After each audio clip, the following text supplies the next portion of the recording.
आदाब दोस्तों, मैं हूं आपके साथ अबू हुरैरा और न्यूज़ रूम से। आज जो मौजूदा हालात हैं सीज़ फायर समझौते के बाद, इस पर हम चर्चा करेंगे।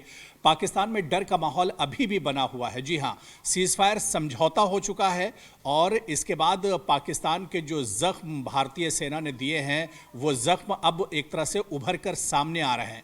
पहले तो पाकिस्तान ने बहुत झूठ फैलाने की कोशिश की, चीज़ों को छुपाने की कोशिश की, लेकिन वो चीज़ें अब निकल कर सामने आ रही हैं। किस तरह से ये चीज़ें निकल कर आ रही हैं, सैटेलाइट तस्वीरें किस तरह से सच्चाई बयान कर रही है, इन तमाम चीज़ों पर हम बात करेंगे। और इसके अलावा जो एलओसी के उस पार के हालात हैं उस पर भी चर्चा करेंगे, एलओसी के इस पार के जो हालात हैं इस पर भी चर्चा करेंगे। मेरे साथ मेरे सहयोगी अंकिता भी जुड़ी हुई हैं, उनसे भी हम चर्चा करेंगे। अंकिता, बहुत स्वागत है न्यूज़ रूम में आपका। शुक्रिया शुक्रिया। अंकिता, किस तरह से हालात को देखा जाए, क्योंकि ऑपरेशन सिंदूर अभी एक तरह से जारी है और इसके बाद आप देखिए कि पाकिस्तान लगातार झूठ बोल रहा था कि उसका नुकसान नहीं हुआ या नुकसान बहुत कम हुआ है और उसके एयरबेस इतनी बड़ी तादाद में उनको नुकसान नहीं पहुंचा। लेकिन आप देखिए कि अब सैटेलाइट तस्वीरें भी सामने आ रही हैं, अब सच्चाई दुनिया के सामने आ रही है। तो पाकिस्तान का जो झूठ है वो अब एक तरह से निकल कर सामने आ रहा है। और अब वो सबसे बड़ी बात यह कि पाकिस्तान को एक्सपोज किसने किया है, इस बीच ये ध्यान देने वाली बात है। पाकिस्तान को एक्सपोज किया है खुद चाइना ने, क्योंकि जो सैटेलाइट इमेजेस आप देख रहे हैं जो वायरल हो रही हैं सोशल मीडिया पर, और जिसने पाकिस्तान की सच्चाई बयां कर दी है, उनके तमाम एयरबेस ध्वस्त हुए हैं और कुछ बचा है तो मलबा बचा है, वो चाइना की ही कंपनी है मिजार विजन। चाइना ने ही एक्सपोज किया है, चाइना ने एक तरीके से गद्दारी पाकिस्तान के साथ कर दी और चीन ने ही ये तस्वीरें जारी की हैं, जिसके बाद सारी दुनिया को ये पता है कि किस तरीके से फेक प्रोपेगेंडा, प्रॉक्सी वॉर से लेकर किस तरीके से फेक नैरेटिव सेट करने की पाकिस्तान की ओर से कोशिश की जा रही है और पाकिस्तानी मीडिया भी किस तरीके से ये फेक प्रोपेगेंडा चला रही है। वो जो एक्सपोजे है बड़ा, वो चीन ने ही अबू किया है। हाँ बिल्कुल, यानी वो कहते हैं ना कि जिस पे भरोसा किया वही पत्ते एक तरह से हवा देने लगे। तो जिस पे भरोसा पाकिस्तान को था कि अगर मुश्किल हालात होंगे, जंग आगे बढ़ेगी, बात आगे बढ़ेगी, तो चाइना एक तरह से साथ देगा पाकिस्तान का। लेकिन आप देखिए कि चाइना बिल्कुल खामोश रहा और इस खामोशी के पीछे भी बहुत सी चीज़ें हो सकती हैं। लेकिन फिलहाल इन मुश्किल हालात में चाइना निकल कर सामने नहीं आया। हो सकता है अंकिता कि चाइना पीछे से मतलब सपोर्ट कर रहा होगा, ऐसा नहीं है, चाइना सपोर्ट कर रहा होगा, लेकिन फिर भी आप देखिए कि जो सच्चाई अब दुनिया के सामने जिस तरह से आपने बताया, वो चाइना के ही सैटेलाइट के ज़रिए से अब एक तरह से निकलकर सामने आ रही है। तो ये तो बात तबाही की है, और लेकिन डर अभी भी पाकिस्तान में बना हुआ है। लेकिन एक पॉइंट और भी मैं ऐड करना चाहती हूँ। अभी देखिए, आपने देखा होगा यूएनएससी में जब क्लोज डोर मीटिंग हुई थी तो ऐसा लगा था कि खुलकर पाकिस्तान का साथ देगा चीन, लेकिन चाइना इस बात को बहुत अच्छी तरीके से समझता है कि एक टेररिस्ट कंट्री के साथ अपना नाम खुले तौर पर नहीं जोड़ना है।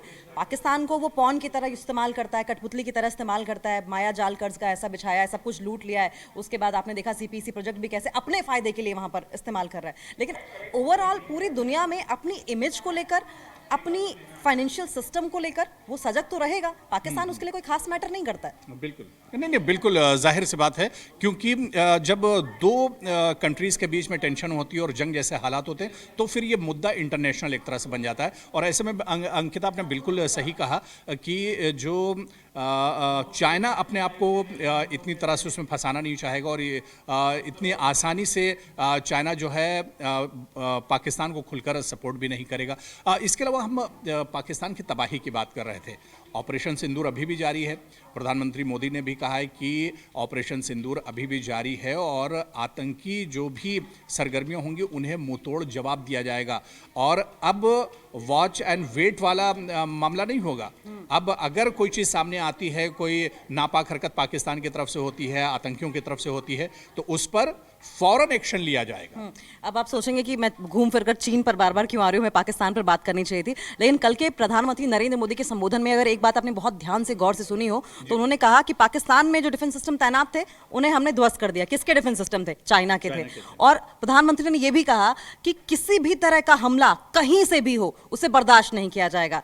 पाकिस्तान को हैंडल करना इतना ज्यादा टफ नहीं था, लेकिन चाइना क्योंकि बहुत ज़्यादा हमलावर रहता है, आप देखें किस तरीके से लगातार बॉर्डर्स पे, एलएसी पर भी इस तरह की घटनाएं देखने को मिलती हैं। तो ये इनडायरेक्ट मैसेज पाकिस्तान के जरिए चीन को लेकर था। लेकिन क्योंकि अब तबाही की बात करते रहे हैं तो एयर बेसिस की अगर बात करें तो एयर बेसिस बुरी तरीके से तबाह हो गए हैं। नूर खान एयरबेस की बात करें, सबसे ज़्यादा इंपॉर्टेंट है। वहाँ से आप डिफेंस मोबिलिटी या फिर एयरक्राफ्ट मोबिलिटी की बात करें तो सबसे ज़्यादा वहीं से होते थे। सारे जो फ्लाइंग एयरक्राफ्ट्स हैं, सबसे ज़्यादा घातक फ्लाइंग एयरक्राफ्ट्स हैं, वो वहीं तैनात हैं। अब उड़ नहीं पाएंगे, क्यों? क्योंकि 10-10 मीटर गड्ढे उनके रनवे पर हो गए हैं। और सबसे बड़ी बात यह है कि उनके अब जो हथियार के गोदाम हैं, कहा जा रहा है, उनको भी टारगेट किया गया है। और इससे पहले अगर फर्स्ट फेज की आप बात करें तो देखिए, आपने देखा था कि जब यहाँ से मिसाइलें दागी गई थी तो आतंकी फैक्ट्रियों को ही तबाह किया गया था। यानी कि आतंक की जो जड़ है, जो परेशानी है, जड़ को ही काट दो, ऐसा हुआ था। बिल्कुल बिल्कुल अंकिता, आपने बिल्कुल सही कहा कि ऑपरेशन सिंदूर जिस वक्त शुरू हुआ था उस वक्त हमने देखा कि भारतीय सेना ने जो 9 ठिकाने, जिसका इन्होंने बाकायदा बयान भी बाद में सामने आया था कि 9 आतंकी ठिकानों को तबाह किया गया है। चाहे पाकिस्तान हो या पाक ऑक्युपाइड जम्मू कश्मीर हो, उन जगहों पर 9 ठिकाने, मुजफ्फराबाद भी उसमें आता है, 9 ठिकानों को टारगेट किया गया था और वो सब के सब आतंकी ठिकाने थे। लेकिन आप देखिए कि पाकिस्तान इन आतंकी ठिकानों पर हमला होने के बाद बौखला गया और आम शहरियों पर वो एक तरह से एलओसी पर अटैक करने लगा। जिस तरह से पुंछ की बात करें, अखनूर की बात करें या उड़ी की बात करें, ये सब जो इलाके थे, ये सब शहरी इलाके थे, ये सब रिहायशी इलाके थे जहां पर पाकिस्तान अपनी नापाक हरकत एक तरह से अंजाम दे रहा था। आपको ताज्जुब है इस बात पे कि वो आम जनता को टारगेट कर रहा है पाकिस्तान? नहीं, इसमें तो जाहिर सी बात है, अगर वो आम शहरियों को लेकर इतना संजीदा होता तो वो आतंकवाद पे ही काबू नहीं पाता। बिल्कुल। अगर क्योंकि और इसमें देखिए, सबसे बड़ी बात यह है कि उनके तमाम आतंकी, चाहे आप मसूद अजहर की बात करें या फिर आप हिजबुल मुजाहिदीन के कमांडर जो लश्कर तैयबा के हाफिज सईद की बात करें, हाफिज सईद, इन तमाम लोगों को साथ साथ डॉन दाऊद इब्राहिम की बात करें, इनको रिहायशी इलाकों में बसाया गया है। आप देखें, ओसामा बिन लादेन के समय में एटमाबाद बहुत ही आइसोलेटेड इलाका था, इसलिए अमेरिका के लिए बहुत ईजी हो गया था टारगेट करके उसको खत्म कर देना, उसके पूरे परिवार को खत्म कर देना। लेकिन इन लोगों को रिहायशी इलाकों में इसलिए बसाया गया है कि अगर कोई टारगेट हो तो जनता टारगेट हो, वहाँ की आवाम टारगेट हो। फिर क्या करेंगे ये जाएंगे यूएनएससी में, ह्यूमन राइट्स के सामने रोनेंगे, हाँ, अपना ह्यूमन शील्ड की तरह इस्तेमाल करते हैं ये लोग आतंकियों को बचाने के। तो ऐसे में सोचिए अबू की जो देश अपनी आवाम से प्यार नहीं करता है, उसके हिंदुस्तान की जनता से क्या लेना देना होगा? नहीं, बिल्कुल बहुत अच्छा पॉइंट आपने उठाया है और शायद यही वजह थी। लेकिन आप देखिए कि पहलगाम आतंकी हमले से लेकर आप देखिए कि वो भी हमला टूरिस्ट आम लोगों से जुड़ा हुआ था। आम लोगों पर वहाँ पर भी हिट किया गया था, 26 मासूम लोगों का कत्लेआम किया गया था। और शायद यही वजह थी कि पूरे देश में तो एक नाराज़गी थी आतंकवाद के खिलाफ और पाकिस्तान के खिलाफ या आतंकवाद के आकाओं के खिलाफ। लेकिन इसके अलावा आप देखिए कि पूरी दुनिया में भी नाराज़गी देखी गई थी। ये शायद पहली बार ऐसा होगा। मुंबई अटैक हुआ या इस तरह के दूसरे और भी बहुत से अटैक होते रहे, लेकिन पहलगाम हमले के बाद एक तरह से तस्वीर यकायक बदल गई। और पहलगाम हमले के बाद आप देखिए कि किस तरह से एक इंटरनेशनल लेवल पर नहीं बल्कि जम्मू कश्मीर के अंदर अंदर बदली। क्योंकि आप भी ये जानते हैं, क्योंकि आप तो लंबे समय से जम्मू कश्मीर को कवर कर रहे हैं, जिस तरह की तस्वीर, जिस तरह का आक्रोश, जिस तरह का गुस्सा आम कश्मीरियों में, आम लोगों में था, इसके पहले शायद कभी नहीं देखा गया था। बिल्कुल नहीं, बिल्कुल जाहिर सी बात है। और ये गुस्सा इसी वजह से था कि अब बहुत हो चुका है, पानी सर के ऊपर एक तरह से हो चुका है और इस आतंकवाद को अब नेस्तो नाबूद होना चाहिए, इस आतंकवाद को एक तरह से तबाह होना चाहिए। और यही वजह है कि ठीक पहलगाम आतंकी हमले के 15 दिनों बाद भारतीय सेना ने मुंहतोड़ जवाब दिया। लगातार हम देख रहे थे अंकिता कि मंथन किया जा रहा था, गौर व फिक्र किया जा रहा था, CCS की बैठक हो रही थी, कैबिनेट की बैठक हो रही थी, रक्षा मंत्री की बैठकें हो रही थी, जो सेना अधिकारी हैं उनकी बैठकें हो रही थी। और एक ये कहिए कि बहुत मुनज़्ज़म और बहुत मजबूत एक तरह से रणनीति बनाई गई आतंकवाद के खिलाफ। और रणनीति बनाई गई, फूंक फूंक कर कदम रखे गए। और सबसे बड़ी बात यह है कि प्रधानमंत्री नरेंद्र मोदी ने लगातार इस पर नजर बनाए रखी। आप फर्क अगर देखेंगे तो पाकिस्तान के प्रधानमंत्री शहबाज शरीफ फड़फड़ाते रहे, गिदड़ भपकी देते रहे, मार देंगे, काट देंगे, ये कर देंगे, वो कर देंगे, परमाणु हमला छोड़ देंगे। लेकिन नरेंद्र मोदी की ओर से इस तरह का कुछ नहीं कहा गया, संयम बढ़ते रहे नरेंद्र मोदी। अब आप उन कंट्रीज को देखें जो वाकई पावरफुली स्ट्रेटेजिकली एक्ट करती हैं, वो इस तरह की बयानबाजी कभी नहीं करती। लगभग 3.5 साल हो चुके हैं रशिया यूक्रेन वॉर को होते हुए, ना ही आपने वोलोदिमिर ज़ेलेंस्की को और ना ही व्लादिमीर पुतिन को अपने मुंह से ये कहते हुए सुना होगा कि हम न्यूक्लियर अटैक करेंगे।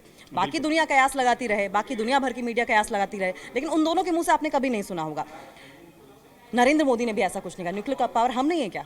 आप वहाँ से अटैक करेंगे और हम अगर अटैक कर देंगे तो वो अटैक का जो जवाब होगा वो आप झेल पाएंगे, उनको पता है। लेकिन शहबाज शरीफ आप शुरू से देखें, जब से उनके पास न्यूक्लियर पावर आई है तब से बार बार बार बार बार बार न्यूक्लियर पावर का जिक्र करके इनडायरेक्टली वो इंटरनेशनल कम्युनिटी की जो अटेंशन है वो ग्रैब करना चाहते हैं किसी ना किसी तरीके से। फिर उसको भुनाया जाएगा, चाहे सिंपैथी कार्ड खेल के, चाहे विक्टिम कार्ड खेल के, या किसी और तरीके से। नहीं, बिल्कुल अंकिता, देखिए न्यूक्लियर पावर तो बहुत दूर की बात हो गई। पाकिस्तान तो गीदड़ भपकी ही एक तरह से दे रहा था।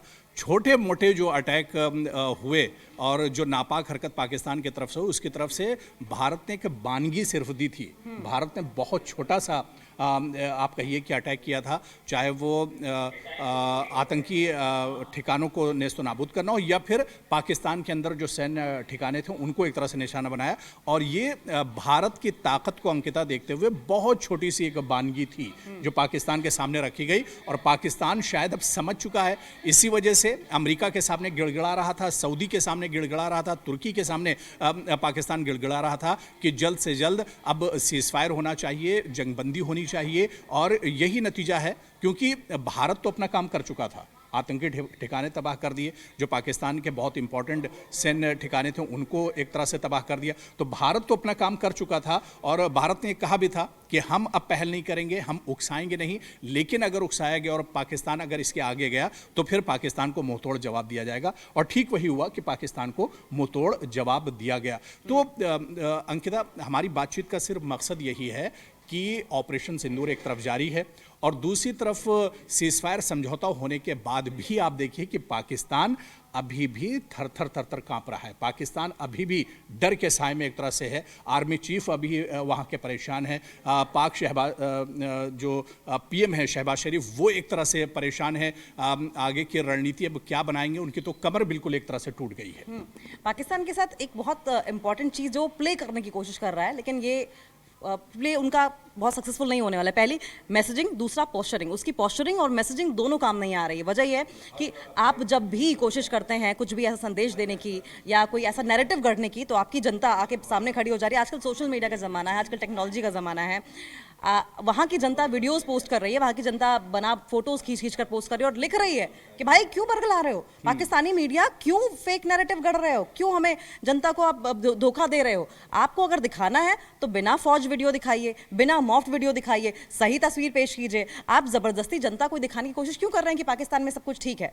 तो ये पोस्चरिंग और ये मैसेजेस जो है मैसेजिंग जो है पाकिस्तान की, वो सही निशाने पर पड़ नहीं रही है। पाकिस्तान की कोशिश ये थी कि एक तेर से दो निशाना लगा दिया जाए, हिंदुस्तान को पूरी तरीके से कमजोर भी साबित कर दिया जाए और अपनी जनता को ये विश्वास दिला दिया जाए कि हम अपर हैंड पर हैं। बट दोनों ही चीज़ें इस टाइम पर नाकाम हो रही हैं। हाँ बिल्कुल अंकिता, बिल्कुल सही आपने कहा कि पाकिस्तान हर मोर्चे पर एक तरह से नाकाम हो रहा है। बहुत बहुत शुक्रिया अंकिता हमारे साथ जुड़ने के लिए इस न्यूज़ रूम लाइव में। और अपने दर्शकों को भी हम बता दें कि लगातार हम आपके साथ जुड़े रहेंगे। आज बहुत इंपॉर्टेंट 2 बैठकें होने वाली हैं। CCS की बहुत इंपॉर्टेंट बैठक है और इसके अलावा केंद्र कैबिनेट की भी बहुत अहम बैठक होने वाली है। इन बैठक में आगे की एक तरह से रणनीति तय की जाएगी, बहुत अहम फैसले लिए जाएंगे। लगातार आप हमारे साथ बने रहिए, पल पल का अपडेट हम आप तक पहुँचाते रहेंगे। बहुत बहुत शुक्रिया, आदाब।